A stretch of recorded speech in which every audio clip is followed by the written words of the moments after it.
So, good day, class. Good day, everyone. So, this will serve as our supplementary discussion since we're not able to meet in class to discuss this, and it is crucial for us to cover this topic because this is part of your upcoming exam. So, actually, you can read this naman on your own because pwede naman mag-self-study in this discussion. Pero to suffice or dili ka makamit sa klase, so kindly watch this video na lang for your use. So before that, we have our topic check. So far, kaya itong na-discuss na sa klase, kay ang Introduction to Soil Science. So dito na discuss ang formation sa soil, katong weathering processes, and then katong mga soil profile and soil horizon. And then second, kay katong physical properties sa soil. So when we talk about the physical properties of the soil, natong six kabuok natong gidiscuss. So we have the soil texture, soil structure, soil density, the soil water or the moisture content, the soil consistency, and last is the soil color. And then kaning chemical properties of our soil or although wala ni siya gidiscuss sa klase pero na may activity ani. So when we talk about the chemical properties of the soil, sa klase lang atong gidiscuss kay we have three. So based on your PowerPoint presentation na gihatag na ko sa inyo last week, when we talk about the chemical properties of our soil, we have three again. The soil colloids. So kung soil colloids either inorganic or organic. So kung inorganic kay dito na mosulod ato ang clay kay gagmay man na ang ato ang soil colloid. So ang soil particles na part sa soil colloids kay katulad yung mga clay nato. So matong inorganic, and then we have the organic or the humus. Tapos second chemical property of our soil is the cation exchange capacity. So cation exchange capacity, we're just talking about the cations that can participate or readily participate in chemical reactions na present sa atong soil. So, natay mga typical nga cations na itong gina-account kay si ah, calcium, magnesium, potassium, sodium, and so on and so forth. And then last nga chemical properties of our soil kay si soil pH. So when we talk about soil pH, pwede na acidic mo soil, so more or less than 7 or mga kung sa soil less than 5. So na range adto. And then kung taas ang soil pH, so pasabot basic ang imong soil. So sa may indication ani nila kay na mga instances na maskin daghan og nutrients available sa imong soil, pero since ang imong soil pH kay um, gamay, so pasabot kay acidic imong soil, so pwede nga level sa kanang mga elements nga present sa imong soil kay toxic na siya para sa imong plants. Tapos kung basic man pud nalabian ka basic ang imong soil kay dili pod readily available na mga nutrients despite being present in your soil. So, dili pod pasabot nga kuan kung basic ang imong soil dili na ka pwede makatanom kay naman po other crops na suitable sila na itanom sa basic na soil or kana sa acidic na soil conditions. So much for that. So our topic for today kay about the soil biology and the organic matter. So for our learning outcomes, we have only one. So we have to enumerate the soil macro, meso, and microorganisms, and we have to discuss their role in nutrient cycling. So when talking about soil biology, so by definition, soil biology is the study of soil organisms and their processes. So soil biology kay beneath the soil surface, our soil teems with life. So, pwede natin bacteria, fungi, to earthworms, insects, and other complex ecosystem. So, altogether, they form what we call the soil food web. So, these organisms, although tiny ni sila, usually ang uban, labi na ang mga microorganisms, we cannot see them in our naked eye. So these organisms play a crucial role in breaking down organic matter. So such as dead plants, so we have the dead plants, the animals, through the process called we call through the process called decomposition. So through decomposition, our organic matter is converted into simpler compounds, so enriching the soil with nutrients essential for our plant growth. So the properties of our soil di ay kay strongly influenced na sila by the activity of our organisms that will inhabit the soil. So, sa lesson na to karon, we will learn the macro, meso, and microorganisms that inhabit the soil and their roles in the proper functioning of a healthy agricultural soil. So, our soil organisms may be grouped in size according to three. So, the first one we have the macrofauna. So, when we talk about the macrofauna, rather, they are the vertebrate animals, mainly burrowing types. So, kanang magdig sila og hole. So, such as the moles, the rabbits, which live wholly or partly underground. So, their size, kani sila ang dagko. So, created greater than 2 millimeters sila. So, we have the rodents, again, the rabbits, and our moles. So, next kay, we have our mesofauna. So when we talk about mesofauna, these are our small invertebrate animals. So they can be arthropods, they can be annelids, they can be nematodes and mollusks. So in terms of their size, they are zero point 0.2 to 2 millimeters. So when we talk about annelids, they are borings which may improve aeration and drainage. So katong mga earthworms na to. So, or earthworms prefer moist, aerated, and finer textured soil. So, when we talk about our arthropods, so when we say arthropods, dito mo sila itong insects, itong arachnids, or itong crustaceans. So, saman to sila, natay ants, natay termites, natay beetles, natay mga centipedes. So, as a function sa atong arthropods or in general ang mga mesofauna na organism. So they contribute to early breakdown of our organic matter. Okay?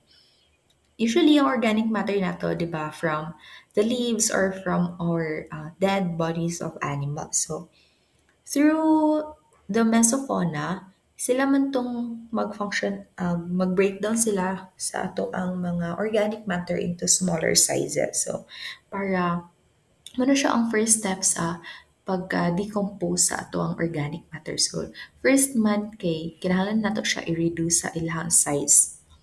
So, ang third na group nga i-focus dyan nato karon kay ang microorganisms. So, microorganisms kay they comprise the microfauna, soil animals less than zero point 0.2 millimeter in the microflora. We have the bacteria, the actinomycetes, the fungi, the algae, and our viruses. So, soil microorganisms ay sila tong mga organisms present sa atong soil nga gakinahanglan na jud og microscope to observe and study tungod sa ilahang size. So, these soil microorganisms, although gagmay sila, sometimes they can't be seen through our naked eye, they are the most abundant of all the organisms in our soil, and they are responsible for driving nutrient and organic matter cycling and also our soil fertility. So, sa examples nila, we have our threadworms, we have our amoeba, the bacteria again, and the actinomycetes. When we talk about our soil microorganisms, so again, di ba natay soil microorganisms kanisala, they can be further grouped into two. So, pwede na to i-base sila energy source or pwede pod sa carbon source. So, when we talk about classification of our microorganisms based on the energy sources, we have our phototrophic, which are the microbes that use light as their primary source of energy. So, again, those organisms that are capable of conducting photosynthesis or mag-produce sila og kuan, produce sila og um, energy or magkakagamit sila ng energy through light. So, capable sila mag-conduct of photosynthesis. By the word itself, photo meaning light. So, and other Other classification based on the source of energy, we have our chemotrophs or the chemotrophic microorganisms. So these microorganisms derive their energy from chemical reactions rather than light. So, asa may example sa mga phototrophic organisms. So, dili na mosulod ang atong algae and also the green sulfur bacteria. So, the green sulfur bacteria kay often found na siya sa mga aquatic environments usually. So, kuha na sila kanang capable na sila again to produce their energy based on light source alone. And again, when we talk about the chemotrophic microorganisms, diri na mosulod ang ato ang mga bacteria nga kuan kanang mag-use sila og chemical compounds and reactions para naa sila energy nga makuha. So, gusto pa may examples ana sa mga chemotrophic. So, katong mga bacteria nga i-breakdown nila ang organic matter para since gi-breakdown nila ang organic matter, so na chemical compounds present sa organic matter, makakuha na sila og energy. Unlike our algae na magkuha lang sila og energy from the light source alone, dili sila magkuha og energy sa organic matter and other chemical compounds para na sila energy to sustain their processes. So again, classification of our microorganisms based on energy source, we have the phototrophic and then the chemotrophic. In terms naman sa carbon source sa ato ang microorganisms, we have the heterotrophs. So they obtain their energy by consuming other organisms or primarily organic matter. So, unsa man tong mga heterotrophs na to? So, dili na tong mostly sa mga bacteria, kay most sa bacteria, not all. Again, most of the bacteria are heterotrophs. So, they break down organic matter. And also the fungi and the earthworms. So, most sa mga microorganisms, they are usually heterotrophs. So, kung may tag-autotrophs man god, these are the microorganisms that produce their own food using energy from the environment. So, kanang self-sustaining na sila kay dili na sila mag-require of food from outside source. So, they obtain carbon from the fixation of carbon dioxide, so from chemical reaction. So, ang example ani kay katong cyanobacteria. So, di ba? Dili tanan bacteria, mostly sa mga bacteria ka heterotrophs, but not all bacteria are heterotrophs. So, ang exception adto kay natay mga cyanobacteria, they use light and they produce their own food. So, mo to sila. So, proceed ta sa different kinds of our microorganisms. So, we have first the bacteria. So, the bacteria sila mo'y pinaka-simple and the single-celled microbes. So, as you can see in the photo, tiny na sila kay kwan. Nga na lang jud ang bacteria gagmay sila sa simple single-celled microbes. So, because of their size, because of their structure nga one cell alone, bacteria are among the tiniest and most numerous organisms in the soil. So again, bacteria are among the tiniest and most numerous organisms present in our soil. So sila ang pinakagamay, although gamay sila, they are small but terrible. So sila may pinakadaghan nga organisms nga imong makita sa soil. So they decompose, or our bacteria decompose dead organic matter and they convert it to nutrients, which is food for our plants. So they are structurally simple but functionally complex.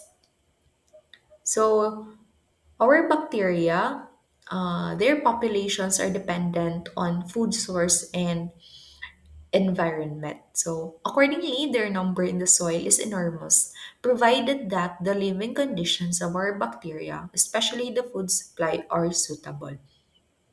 Second, microorganism, we have the actinomycetes. So, they are part of the bacteria, although they are special kay bacteria sila, although naka-special group sila sa bacteria because they are both fungi-like and they exhibit also properties nga bacteria-like. So when we say fungi-like, para silang fungi in a sense na they have the filamentous and they have the spores. So, They are bacteria-like in a sense na they are prokaryotic and they have similar walls parehas sa ato ang bacteria.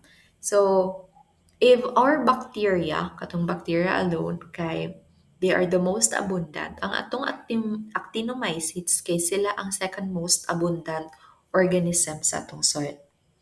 So, actinomycetes are responsible for the decomposition of all resistant organic compounds. So, some actinomycetes, such as the Frankia, they are the ones responsible to fix the nitrogen in our soil. Tapos, our actinomycetes also, silang responsible, sila yung nagbibigay ng rich earthy smell sa soil natin. So, because of our actinomycetes, we can have a rich earthy smell sa soil.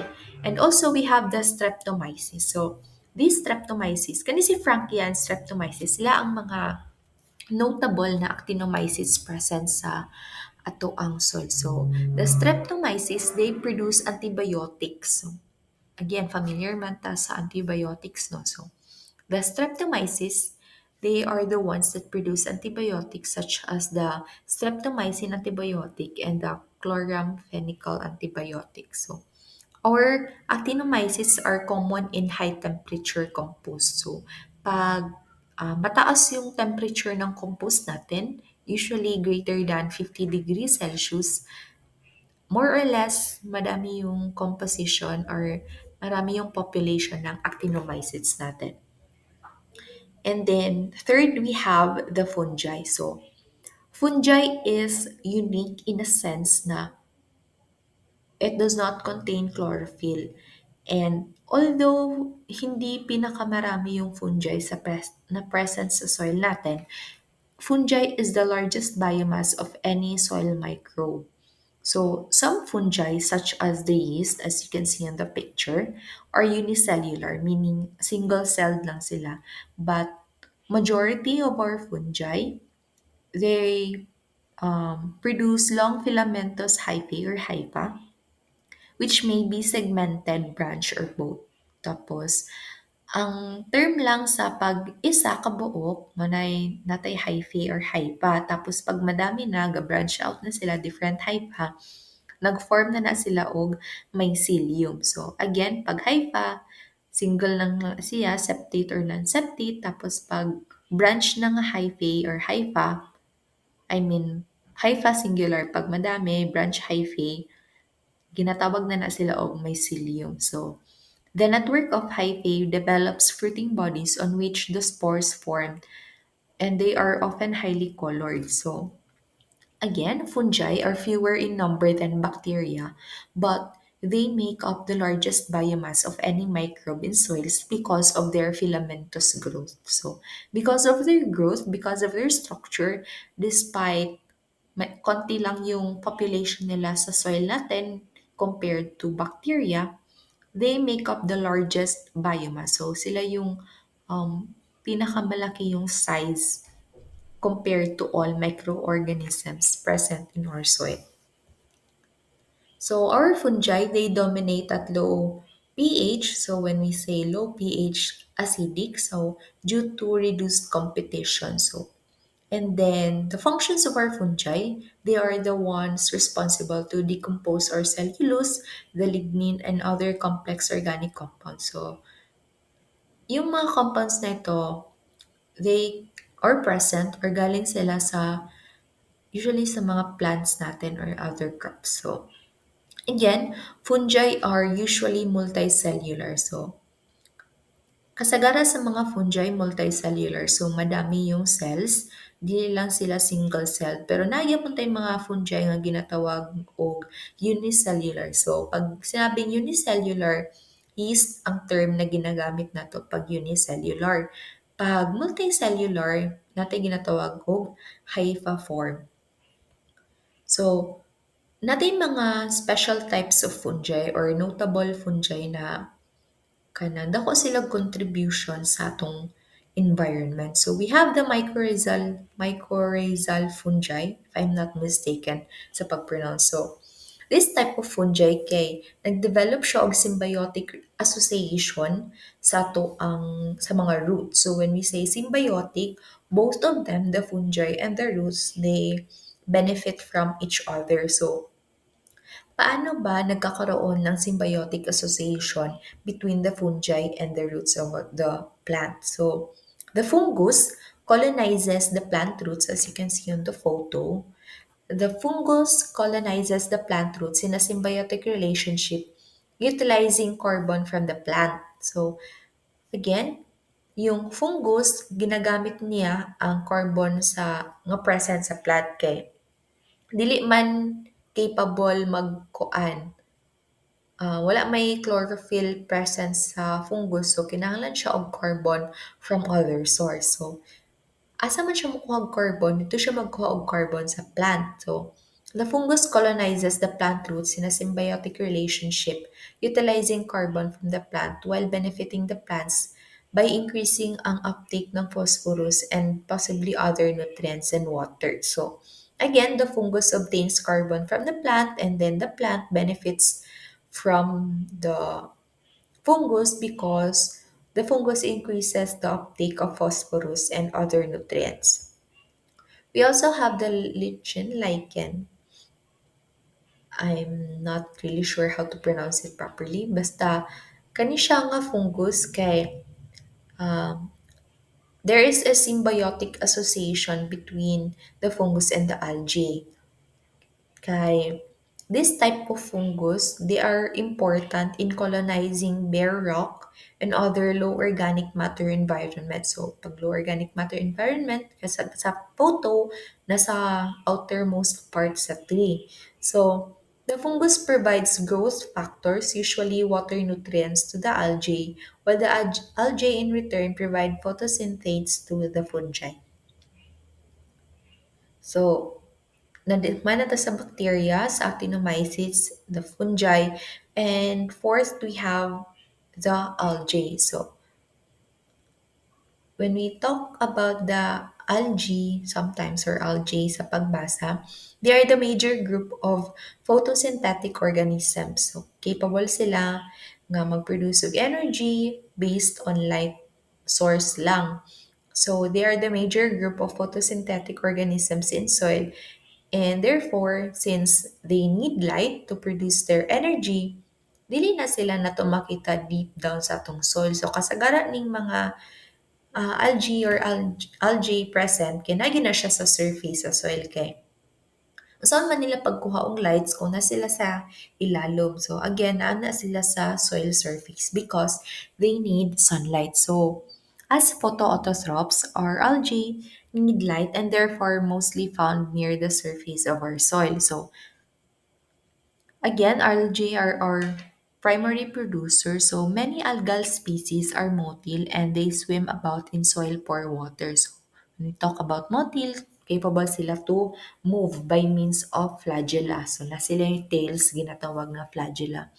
So, they may also live in the leaves of aquatic ferns. So, muna siya ang azolla. So, kana sa photo, muna siyang azolla na yung algae puyo sa leaves sa aquatic fern rather. So, again, recap ta sa mga microbial groups present sa ato ang soil. So, again, natay bacteria, actinomycetes, fungi, algae. So, kani sila atong gidiscuss, wala na to gi-appeal si protozoa and si nematodes kay dagko man na siya usay. So, wala na siya na to gi-discuss. Dili na lang ta mag-focus sa bacteria, actinomyces, fungi, and algae. So, as you can see on the table, the population density, so sa bacteria, there is 10 raised to 8 to 10 to the power of 9. So, again, si bacteria ang pinakagamay nga population density sa atong soil. So, mo ni siya ang mga microorganisms. So, kani si nematodes, dili na ni siya gyud microorganism kay iya size dako kay siya og size. So dito ni na part si nematodes sa ato ang kuan sa mesofauna na ni sila matud. So, ilahang size kay no fall dito sa mesofauna na range. So, parehas po ni protozoa. So, again, kaning table lang, ginapakita lang na niya ang mga common examples sa mga organisms present sa soil, tapos ilahang usual na size, and then their population density. So, when we talk about population density, around how many organisms are present in a gram of soil. So, kung nakaisa ka gramo nga soil, pila daw kabuok microorganisms imong makita. So, sa bacteria, 10 raised to the power of 8. So, imagine pila 8 kabuok zero. So, pila man na siya, more or less. Kung million kay 6, so 10 million, 7, so mga 100 million. Basta millions ang presence sa bacteria. So, siya may pinakadaghan nga naa sa atong soil.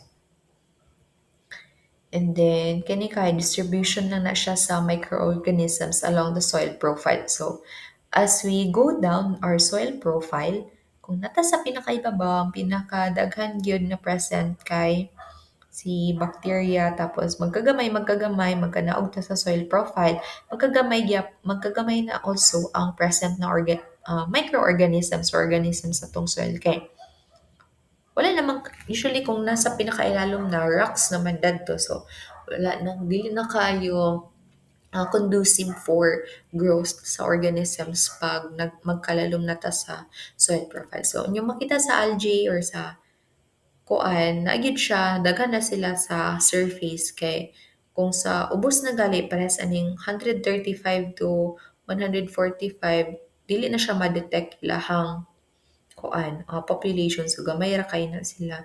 Gamay ra mabuhi kung naanagid sa pinakailalo. So, what are the environmental factors though affecting the population of our microorganisms? So, we have the moisture content, the temperature, the carbon, the soil pH, the competing organisms, and then the aeration. So, when we talk about moisture content, so most moist soils around field capacity mo na siya ang best nga kuan moisture content sa atong microorganism. So, soil moisture conditions that are too dry, so nalabian ka dry, or too wet inhibit microbial activity. So, too much of everything, too much dryness or too much wetness, kay dili na siya suitable for microbial activity. So, when we talk about field capacity, sa photo natin ginatawag og saturation. So, sa ato ang, di ba, atong composition sa itong soil, 50% pore spaces. So, kung saturated atong soil, occupied na ang pore spaces with water, tapos too much kaayo kay to the point na magtulo na, mag-dripping na og water sa atong soil. So, when we talk about field capacity, katamtaman lang ang water nga present sa atong soil. So, pwede nga naay part gi-occupy gyapon sa soil air, as you can see naay white portion dana, tapos nagyapoy soil water. So, hindi ginatawag og wilting point, mo ni siyang ginatawag na too dry, kay nga naman, as you can see on the photo, gamay na kaayo og water present sa atong soil. So, nalabian ra ka uga. So, ang ideal dyan na moisture content para sa itong microorganisms kay around field capacity. Second factor kay temperature range. So, certain microorganisms na sila'y ginatawag og temperature range na suitable sila na mabuhi dana. So, we have our psychrophiles. So, these organisms live or thrive sa range nga negative 5 degrees Celsius to 25 degrees Celsius. So, examples ani niya kay Pseudomonas. So, these are chemoheterotrophs. So, dili na sila kinahanglan og light. So, they have the ability to survive in cold environments and promote plant growth by solubilizing phosphorus. So, natay mesophiles, pag mayon tag mesophiles, 15 to 40 degrees Celsius. So, kasagara sa mga soil microorganisms, mga tumakita, kay naa sa mga mesophiles, and then we have the thermophiles, and then kung thermophiles 40 to 70 degrees Celsius, so gamay na kaayo ning mga microorganisms sa 40 to 70 degrees Celsius kay medyo init na magud na sila nga ah, temperature. Tapos kung natay thermophiles na putay hyperthermophiles. So they live at least 60 degrees Celsius, pero usually 80 to 100 degrees Celsius dara present na nga to ang thermophiles. So next na to nga factor kay carbon. So nganong factor man na tong carbon? Our organic matter kay rich na siya og hydrocarbon. So kuha na siya mostly composed of carbon, hydrogen, and oxygen. So factor ang kuan carbon because it is the food source of most of our microorganisms sa atong soil. So, di ba na may mga microorganisms sa atong soil nga, dili sila capable to produce their own energy, dili sila capable to produce their own food nga from light alone or from other chemical reactions. So, they need organic matter. They need the carbon present in organic matter as their food source. So, different organisms use different types of organic matter. So, for example, our nematodes, they consume carbonaceous living materials such as plant roots, microorganisms, and other nematodes. So, pwede nila i-consume ang kapwa nila ka nematodes na mas gamay silang size. So, also we have our bacteria and fungi. They break down and decompose organic matter while feeding on it, releasing essential nutrients such as nitrogen, phosphorus, potassium, sulfur, and others. So, on the average, around 25 to 30 carbon are required for every part of the nitrogen nga ginakonsume sa ato ang organism. So later we'll discuss about the carbon-nitrogen ratio. Next factor, we have the soil pH. So how does the soil pH affect the growth and the processes of our soil organisms? So microbial enzymes can be denatured due to pH change. So, depende sa change sa pH, possible na denaturing of our microbial enzymes. And second, kay soil pH may affect the solubility of other chemicals nga pwede nga these chemicals can become toxic to microbes at high concentrations or maybe limiting so gamay sila at very low concentrations. So for our bacteria, most bacteria prefer the neutral pH. So around 7, nagfall sa 6.5 or 7.5, basta around the neutral range na to nga 7 soil pH. Kaya atong bacteria, they are adversely affected by acidic conditions. So they do not thrive well in acidic conditions sa atong mga bacteria. So opposite siya sa fungi, kaya atong fungi, they are resistant to acidic conditions. So kung si bacteria, dili nila kaya mabuhi sa gagmay nga soil pH value, si fungi na to kay kaya nila mag-thrive sa acidic conditions. Next factor, we have the competing microorganisms. So, for our microorganisms or for our soil organisms to survive, they must be able to compete or have a favorable association with the microbes around them. So, dapat kuan ka na sila symbiotic relationship or pwede nga ang other microorganisms manggod kay mo po nilang i-consume. So, kauno nila as their food source or pwede po na kanang mag-benefit sila from each other.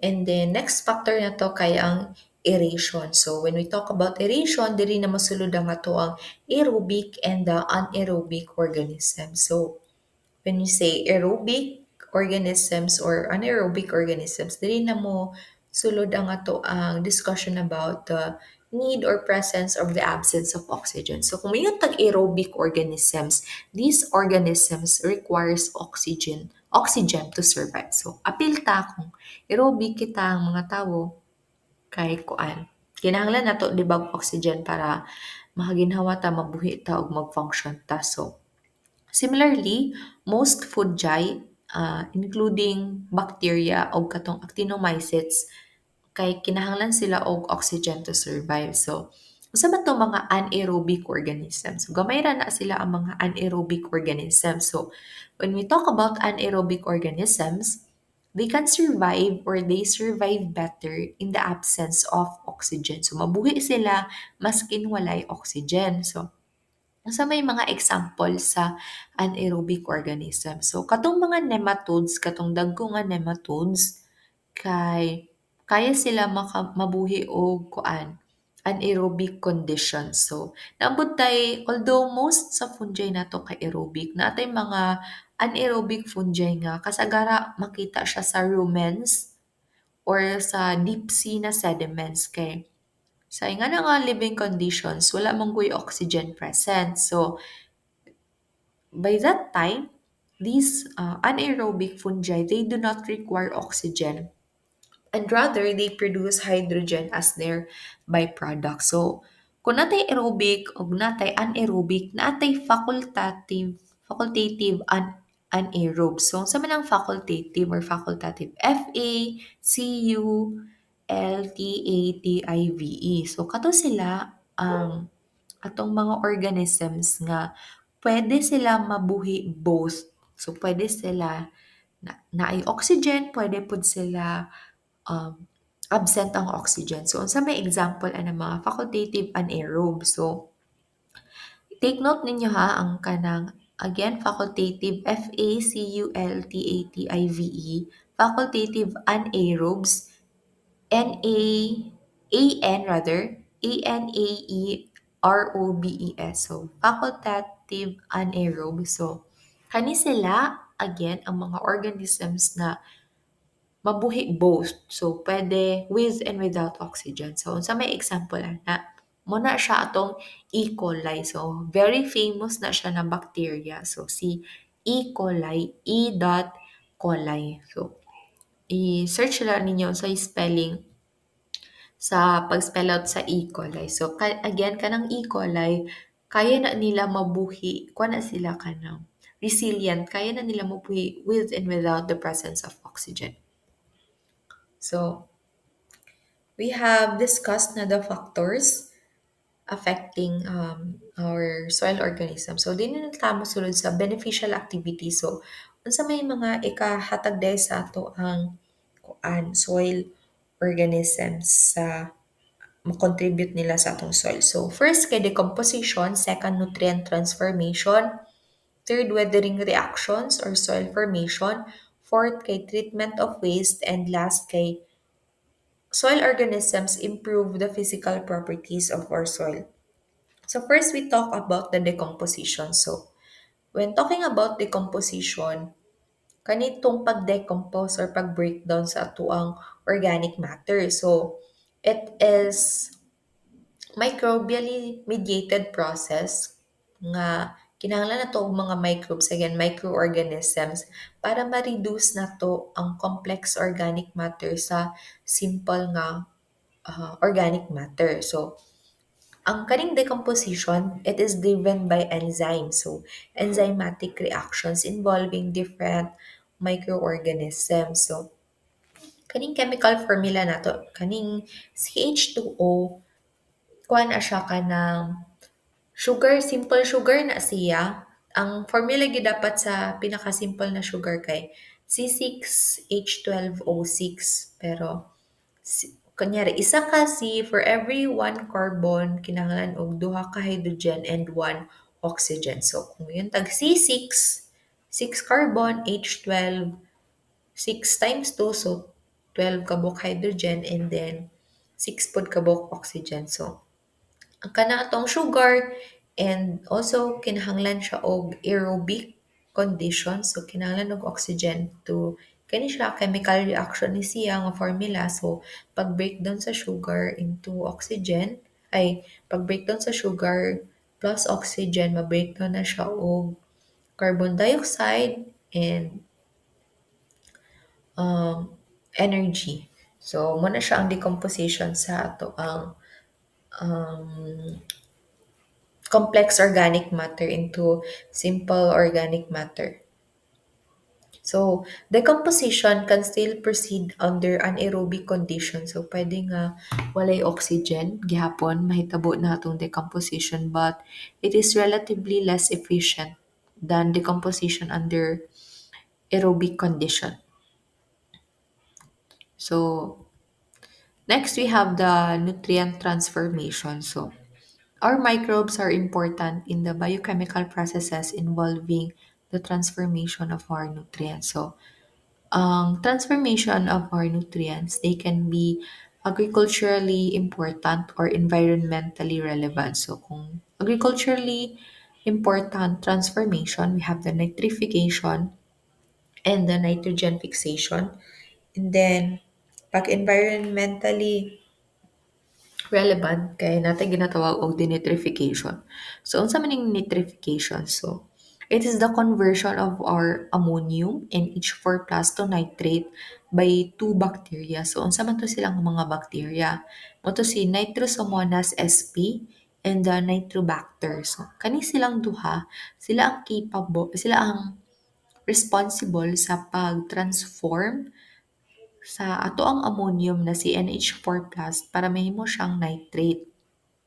So, nitrate, it is a form of nitrogen nga preferred by most plants. So, kani siya, di ba kinalan mag-nitrogen ang ato ang plants. So, ang form sa nitrogen na gusto sa plants para readily niya magamit kay kaning nitrate, kaning NO3 minus. So, kaning nitrate, it is essential for growth of our plants. Therefore, they support crop health and productivity. So, kani siya. So, nani illustration sa nitrification. So, gikan sa baka na to, kani siya man ang ato ang source of ammonium. So, from sa baka, na decomposers na to, mag-play sila og factor, and then we have the ammonium. So, ang pag-transfer sa nitrate, dili na siya diretso na from or ammonium, diretso sa nitrate. So, step by step na siya. From ammonium first, ang mag-play og factor kay si nitrosomonas. So, mahimo siya og nitrite. Then, tag nitrite, NO2 minus. Pero, kaning nitrite, dili mga just stable. So, when we talk about dili siya stable, dili siya always magstay nga NO2 minus sa environment or sa atmosphere. Mo transfer gina siya, mahimo gina siya automatically sa nitrate. So kaning nitrate manggod ang stable form sa kanang nitrogen. So mahimo siyang nitrate using the Nitrobacter sp. So si Nitrobacter siya ang responsible nga bacteria sa pag-convert sa nitrite to nitrate. So ang problem lang kay excessive nitrification can lead to nitrate leaching. So kung nalabihan na itong nitrification, na ay possibility nga na ay nitrate leaching. So sa may mahitabo sa nitrate leaching. So when there's nitrate leaching, na ay kinahanglan na to nga intervention to optimize our nitrification process and to minimize environmental impacts while maintaining efficiency of our agriculture. Kay kuan man ka na, pag nalabihan mo gud ang nitrate present sa atong soil, di ba kinahanglan man siya sa ato ang plants, pero kung ma-wash off siya, may bleaching siya, ang makagamit katong nanarete ginatawag og algal bloom. Kay labian naman ang nitrate nga present sa water. So instead na ang crops lang ang manghimulos, namatay leaching. So makakos na siya og too much of everything kay bad. Second na to nga transformation kay we have the nitrogen fixation. So, nitrogen fixation is the process often facilitated by the symbiotic relationships between our legumes and the rhizobia. So, kani siya kay si rhizobium kay present ni siya sa roots sa atong legumes. So, this process not only boosts crop yields but also support environmentally um, environmentally friendly farming practices. So, kaning nitrogen fixation, although mostly agriculturally relevant ni siya, napo siya kanang contribution sa environmental state nato. So, again, kay it not only boosts crop yields but also support environmentally friendly farming practices by nganuman maka benefit environmentally relevant siya kay it minimizes the need for industrially produced nitrogen fertilizer. So, through this process, ammonia is converted to ammonium na kuan form sa nitrogen. So, kani siya illustration ni siya sa nitrogen fixation. So, from the nitrogen in our atmosphere, through nitrogen fixation gamit sa kuan kanang mga rhizobium present sa roots sa imuhang legumes ma-transform ang N2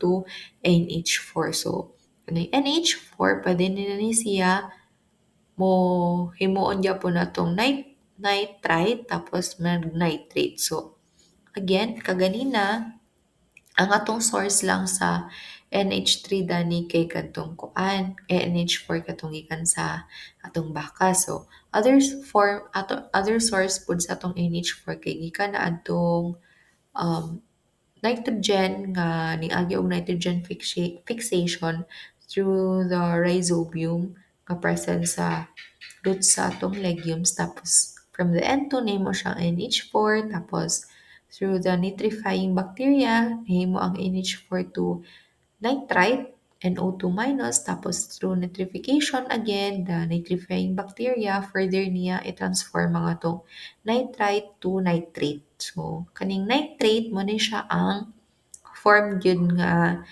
ginagamit sa ato ang plants. So, kaning NO3 minus man ni siya ang mga final step na ni siya nga pwede na siya i-absorb sa ato ang plants for their growth.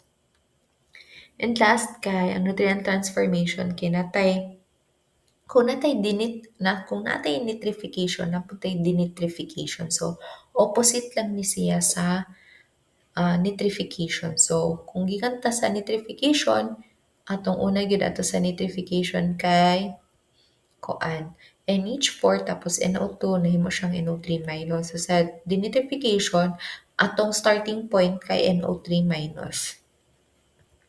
So sa denitrification backwards ni siya. So ikan ka sa NO3 minus nga nitrate mahimo din siya og NO2 minus mo backtrack siya tapos from NO2 minus mahimo siyang nitric oxide so NO. And then, since unstable pa man gihapon ang nitric oxide, mo stabilize siya into nitrous oxide. Tapos, further stabilization kay manatang dinitrogen sa nasa tong atmosphere, so si N2. So, denitrification plays a crucial environmental role by removing the excess nitrogen sa atong ecosystem, converting it into inert nitrogen gas. So, inert nitrogen gas, this is the N2, which helps mitigate issues like eutrophication and water pollution. So, yun man ta ganina, di ba nga, too much of nitrate, tapos mag-cause siya og leaching. So, madto sa ato ang water bodies, so maka-cause siya og eutrophication and water pollution. So, kinahanglan man na i-balance. So, kung na nitrification, to balance out, natin ginatawag gihapon og denitrification. So, again, denitrification, it reduces the nitrogen load sa ato ang water bodies, thereby preventing algal blooms. So, next process rather, kay kuan, humana nata sa beneficial activities, humana nata sa decomposition, nutrient transformation, and dili nata sa weathering reactions and the soil formation. So, sa weathering reactions lang og soil formation, sa carbon and nitrogen, mo ni siya ang mga two essential elements nga lacking sa soil parent material. So, Kaning carbon and nitrogen asa man ni siya makuha dito ni siya kuhaon sa pag-breakdown sa tuang organic matter. So through the breakdown of organic matter, ang mo breakdown sa atong organic matter kay kato atong soil organism, so makakuha din ta og carbon and nitrogen nga makita na siya sa ato ang soil. And next beneficial activity kay natay treatment of waste. So basically, treatment of waste through the kadtong mga bacteria, the denitrifying bacteria, the nitrate from the septic system, so kanang mga sewage na to, ang nitrate nga present kay pwede na to siya ma-stabilize into mahimo na siyang ingon ani dinitrogen through the denitrifying bacteria. So muna siya ato ang goal kay para ma-reduce na to ang water pollution. So, next na beneficial benefits sa atong soil organisms kay the soil organisms they improve physical properties sa atong soil. So basically since na katong mga dagko nga tong mga macroorganisms, so mag-bore sila, magkalat sila sa soil, so makapa-aerate sila sa soil. So kinahanglan na to ang aeration kay para sakto ang pag-flow sa dili ma-impede ang flow sa water, dili ma-impede ang flow sa elements. So we have the fungal hyphae sa katong sa tong fungi.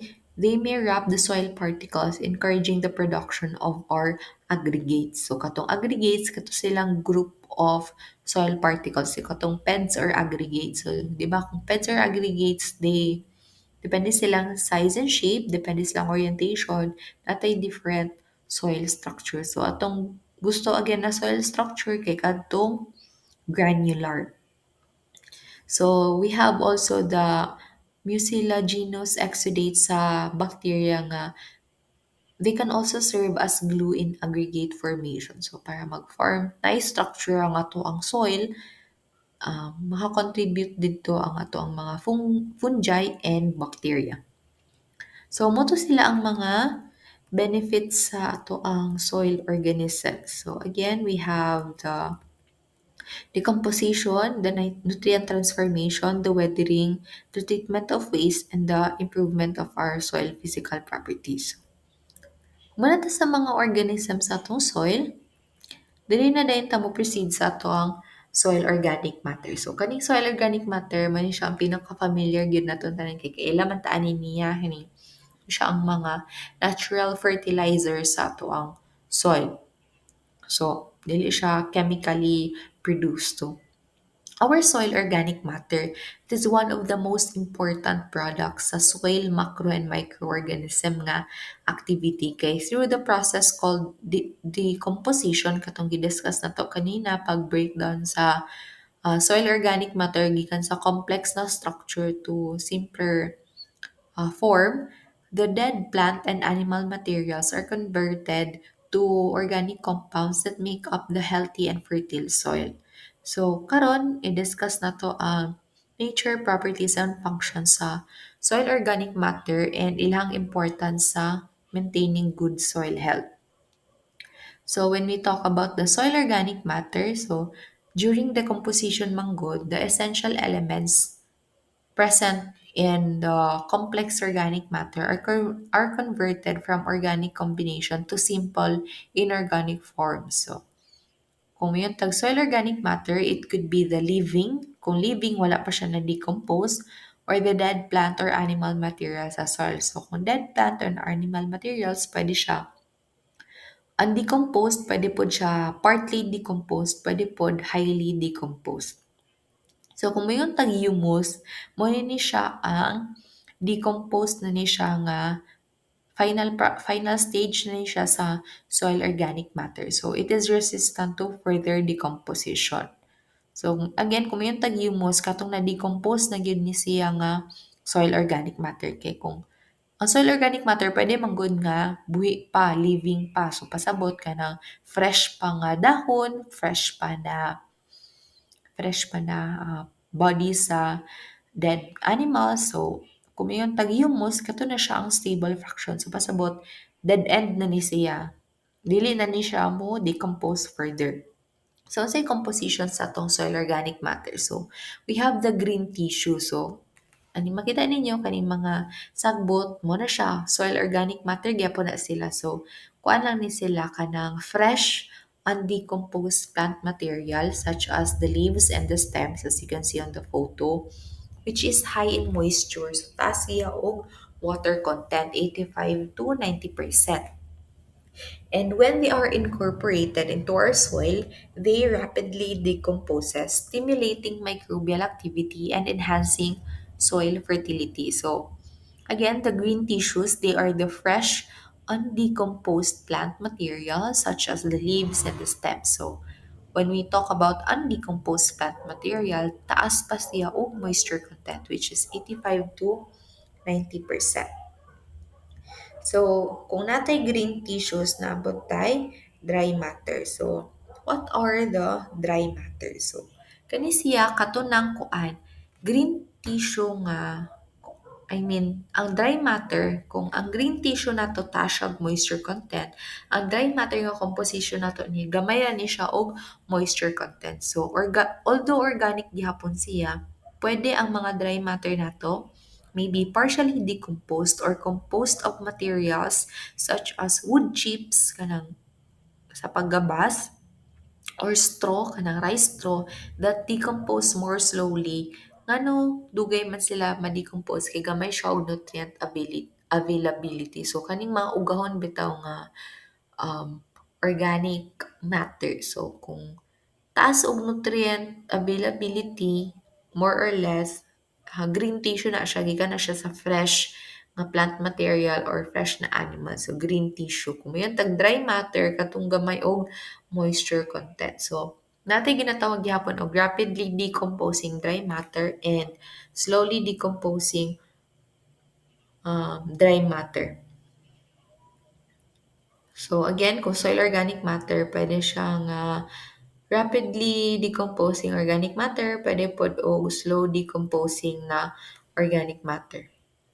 So, unsa may relationship, unsa din yung carbon nitrogen ratio sa organic matter decomposition sa ato ang soil. So, namo ti ginatawag og carbon nitrogen ratio. So, unsa man ni pagkuha ang carbon nitrogen ratio? So, kasagaran sa mga organic matter, kung present na ang carbon, hydrogen, and nitrogen. So, kung nakay organic matter sample, kunyari leaves, i-subject nimo na siya og analysis using the carbon, hydrogen, nitrogen analyzer. So, ihatag na niya ang value sa imong carbon and the nitrogen. So, kung imo siyang i-divide, kung yung tag ratio, carbon, the amount of your carbon divided by the amount of your nitrogen. So, nakay value. So, kung ang pag-divide nimo kunyari, mas dako imuhang carbon kontra sa imong nitrogen. So, kung i-divide nimo siya, the amount of your carbon, kunyari 150, tapos ang imuhang nitrogen kay 3 lang. So, 150 divided by 3 is 50. So, ang imuhang carbon nitrogen ratio kay kunyari 50 daw. So, dili siya ma-fall sa case 1. So, unsa man ning case 1? If your carbon nitrogen ratio is greater than 30, pasabot, kuan, ay imong material kay katong imong organic matter kay gamay siya og nitrogen kay gamay man ang divide. So, the material is low in nitrogen, therefore, the decomposition is low. So, kung kuan, dako ka og carbon nitrogen ratio. So, therefore, we have to apply additional nitrogen para paspas ang atong decomposition and to prevent the nitrogen deficiency sa atong crop. So, ang case 2 mo ni siya ang ideal na carbon nitrogen ratio nga range. So, from 50 to 30. So, kung i-divide nimo kung nakay carbon, napugay nitrogen, imo siyang i-divide, makakuha ang carbon nitrogen ratio. So, kung pag-divide nimo kay within 15 to 30, mo ni siya ang indicator na ni siya nga balance ang imuhang nitrogen content.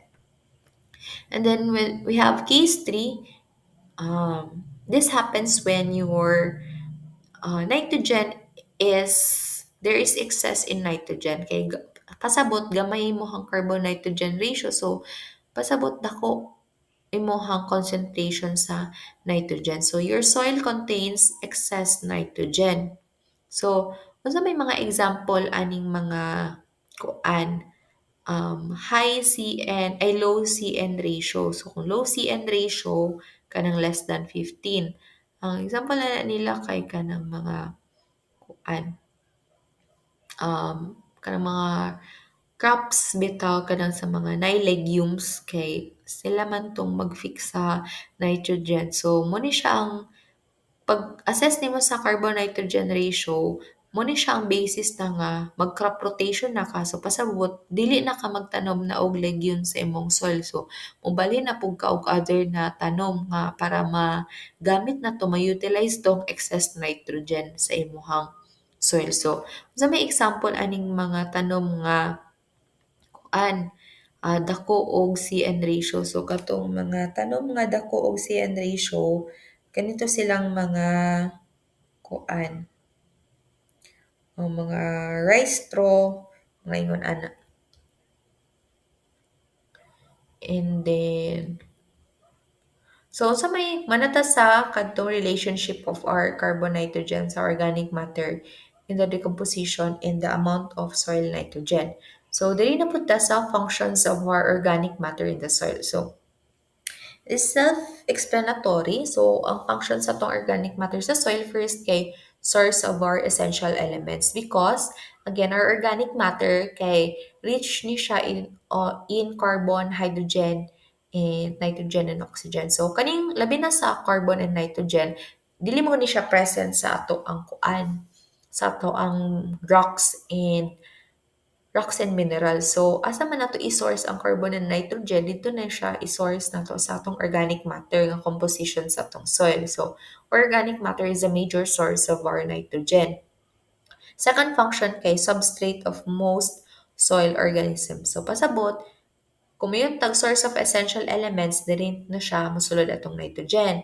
Kung yung tag substrate of most soil organisms, pasabot dili na mo sulod ang ato ang carbon present kay atong organic matter again rich in carbon. So katong carbon kinahanglan to siya a source of energy sa atong soil microorganisms. Third function kay our organic matter provides the distinct black color sa atong soil.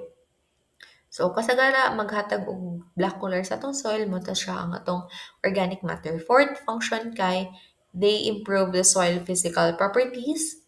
And then last kay it contributes to cation exchange capacity. I mean, ang sixth din kay good buffer against pH change. So, wala to siya so far sa atong discussion. So, if you have any questions, don't hesitate to message me in our group chat. And then, if ever you will send me a direct message, dili mo gud notify. So, pag-chat lang mo sa GC na nag-PM mo na ako directly so I can open it. So, that's it. Thank you.